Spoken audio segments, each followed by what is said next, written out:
এত কাছে থেকে বাঘ দেখার অনুভূতিটা যে কত মজার তা আমি এই ভিডিওর মাধ্যমে আপনাদেরকে কোনোভাবেই বোঝাতে পারবো না।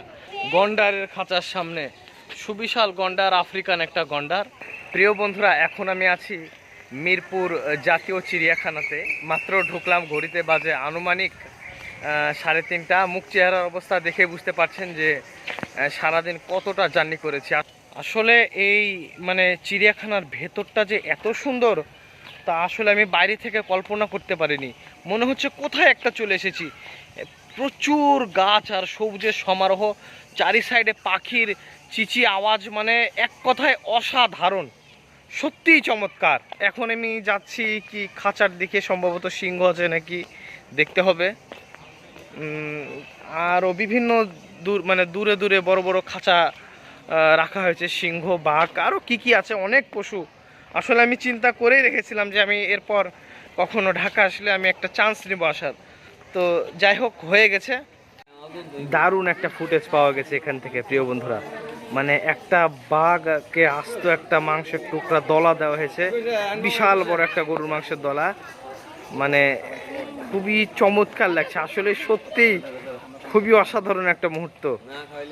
এত কাছ থেকে দেখতে পাচ্ছি, আর আপনারাও হয়তো দেখতে পাচ্ছেন।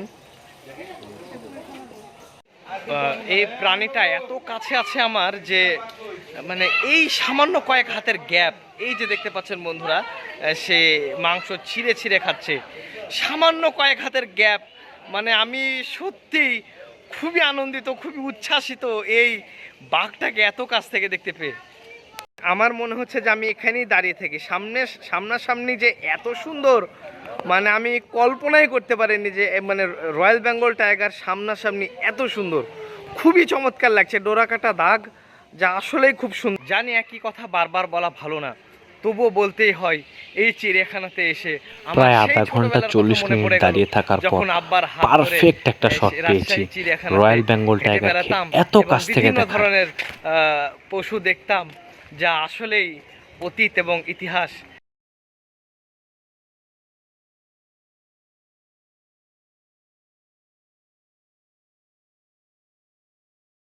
এত কাছে থেকে বাঘ দেখার অনুভূতিটা যে কত মজার তা আমি এই ভিডিওর মাধ্যমে আপনাদেরকে কোনোভাবেই বোঝাতে পারবো না। আমি সামনে আছি, আমার ভিতরটা যে কি বলছে সেটা একমাত্র আমিই বুঝতে পারছি। খুবই আনন্দদায়ক একটা মুহূর্ত, খুব চমৎকার একটা মুহূর্ত। প্রতিটা প্রাণী এত কাছে চলে এসেছে যে এই আসলে প্রাণীগুলার ফুটেজ না নিয়ে পারছি না। বন্ধুরা দেখতে পাচ্ছেন যে এই ভাইরা কিভাবে উট পাখির সাথে কি সুন্দর খেলা করছে। ভাইরা খাবার দিচ্ছে আর এই উট পাখি এখান থেকে খুব স্বাচ্ছন্দ্যেই তা গ্রহণ করছে।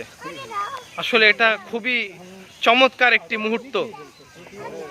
খুব ভয়ানক লাগছে, তারপরেও ভয়ানক সুন্দর যেটাকে বলে সেটা। আসলে আমার তো মনে হচ্ছে যে হাতে কামড় দিয়ে দিবে কি না। এই যে দেখেন এত কাছ থেকে, এই যে এই এরিয়াটা এত বড় যে আমি হাঁটতে হাঁটতে প্রচণ্ড ক্লান্ত হয়ে গেছি, আমার পা খুব ব্যথা করছে। এখন আমি গেট পর্যন্ত যাব কি করে এটা আমি চিন্তা করছি। অর্ধেকও শেষ করতে পারিনি, এখন অনেক দেখা বাকি আছে, কিন্তু আমি আর হাঁটতে পারছি না। এখন আমি আছি গন্ডারের খাঁচার সামনে, সুবিশাল গন্ডার, আফ্রিকান একটা গন্ডার। তীব্র একটা গন্ধ আছে, উদ্ভট একটা গন্ধ। গন্ডার খুব শান্ত এবং নিরীহ একটি প্রাণী, তাকে না বিরক্ত করলে সে খুব একটা ডিস্টার্ব করে না মানুষকে। সে খুব শান্তভাবে তার পাতা খাচ্ছে। হাতির সামনে চলে এসেছি, আসলে মুক্ত অবস্থাতে হাতি, বিশাল বড় হাতি। এখানে একটা হাতি, ওই গ্যাপ দেখা যাচ্ছে একটা হাতি, খুবই চমৎকার। হাতি তো অনেক কটা আছে এখানে, মোটামুটি 4-5টার মতো হাতি দেখা যাচ্ছে। ওই যে ওখানে একটা হাতি লড়ছে, এই যে এখানে পিছনে আরও 2-3টা আছে।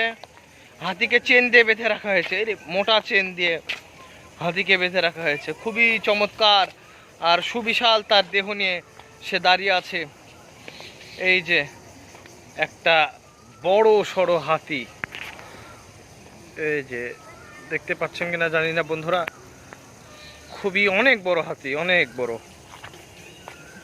এটা দেখা যাচ্ছে, এটা হলো তিমির কঙ্কাল। কত বড় কঙ্কাল দেখো, বিশাল বড় তিমি মাছের কঙ্কাল। এটা কাঁচ দিয়ে ঢাকা আছে, দেখো কত বড় তিমি মাছ। এখন আমি চলে এসেছি মিউজিয়ামের ভিতরে। এগুলো সব কিন্তু প্রাণী, এগুলোকে মনে করো যে আর্টিফিশিয়াল ওই ভিতরে শোলা দিয়ে ওই জীবন্ত বানিয়ে রাখা আছে, সবই কিন্তু অরিজিনাল। মানে প্রাণীগুলো মরে গেছে, তারপর এগুলোকে মনে করো যে ভিতরে শোলা দিয়ে জীবন্ত করে রাখা হয়েছে, বিভিন্ন কেমিক্যাল বা অনেক কিছু দিয়ে এটাকে মানে তাজা করে রাখা হয়েছে। এগুলো যা দেখছো সবই কিন্তু অরিজিনাল। এই যে কুমির, তারপরে যে কাকাতুয়া পাখি, এই যে তারপরে যে কি এর চিতাবাঘ, হ্যাঁ মানে যা দেখছো সব অরিজিনাল, খালি ভিতরে শোলা বা অন্যান্য কিছু জিনিস দিয়ে এটাকে মনে করো যে তাজার মতো বানিয়ে রাখা হয়েছে। এই যে মানে কঠিন লাগছে জিনিসগুলো দেখতে, আমি ভিডিও করার চক্করে নিজেই কিছু দেখতে পাচ্ছি না।